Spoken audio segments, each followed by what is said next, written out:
बच्चों, अब इसमें क्या बताया है कि सरगुण क्या होता है और निर्गुण कैसे होता है।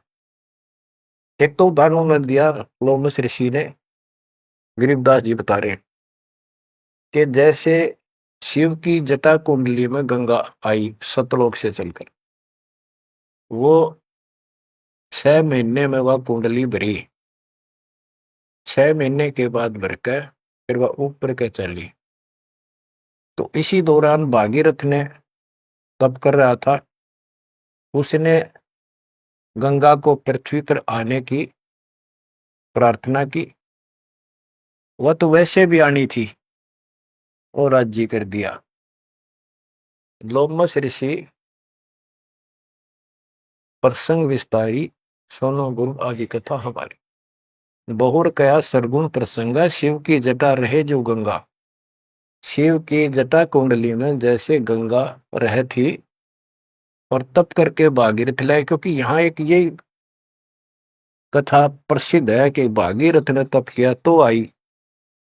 अरे एक आम कहावत है, गंगा ने नहाना था और भागीरथ ने जस पाना था। तप करके भागीरथ लाए, तीनों लोक कीर्ति दर्शाए, गुप्त वस्तु प्रगट दिखलाई, अब निर्गुण सरगुण समझो भाई। ये बताया कि दो वस्तु हमें हमारे पास नहीं है और हमें उसके गुणों का पता है, तो वह निर्गुण है, क्योंकि वह है ही नहीं, हमारे को उसके गुणों का लाभ मिल ही नहीं सकता। वो उपलब्ध हो तो सरगुण हो, हमारे पास हो तो आनंद आए। ये बताया कि जैसे गंगा पृथ्वी पर नहीं थी, वह निर्गुण थी, पृथ्वी पर आ गई तो साकार आपके सामने चल रही है, सरगुण हुई।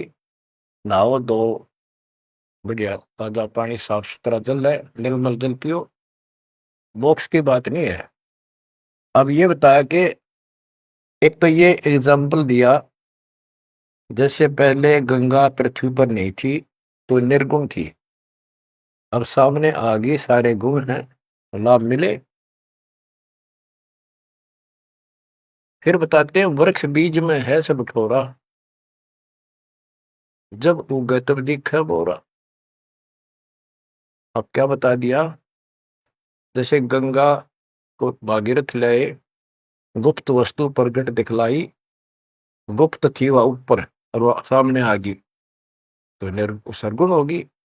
जैसे बीज में पेड़ होता है और दिखाई नहीं देता, तो क्या काम आया, अब वो निर्गुण है, और जब उसको बोएंगे बीज को, पौधा बढ़ेगा, पेड़ बन जाएगा, तो सरगुण हो गया। ऐसे समझाने की चेष्टा की, गुप्त वस्तु प्रगट दिखलाई, निर्गुण सरगुण समझो भाई। अब काकभूषण कहता है कि मेरे